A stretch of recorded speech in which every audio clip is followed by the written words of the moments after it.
অনেক দিন তোমাদের সাথে কোনো রেসিপি ভিডিও আপলোড করা হয়নি, তো সেই জন্য ভাবলাম চলো আজকে আপলোড করি। আগের দিন বানিয়েছিলাম দই পকোড়া, তো সেই জন্য প্রথমে আমি আগের দিন রাতে ছোলার ডাল ভিজিয়ে রেখেছিলাম কিছুটা, আর সকালবেলা সেটাকে একটা মিহি করে পেস্ট বানিয়ে নিতে হবে। প্রথমে গ্রেভির জন্য কিছুটা ছোলার ডাল এবং টক দই আর জল একসঙ্গে মিক্স করে গ্যাসে বসিয়ে দিতে হবে।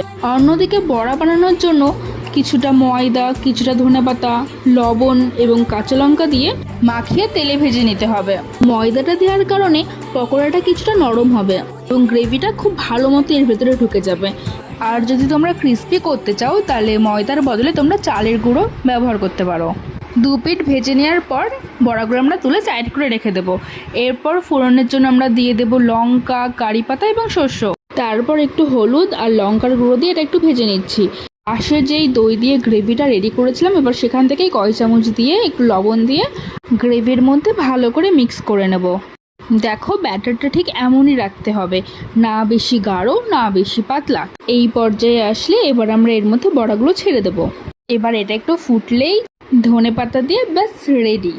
তো আমি তো এটা রুটির সাথে খেয়েছি, তোমরা এটা ট্রাই করে দেখবে কিন্তু।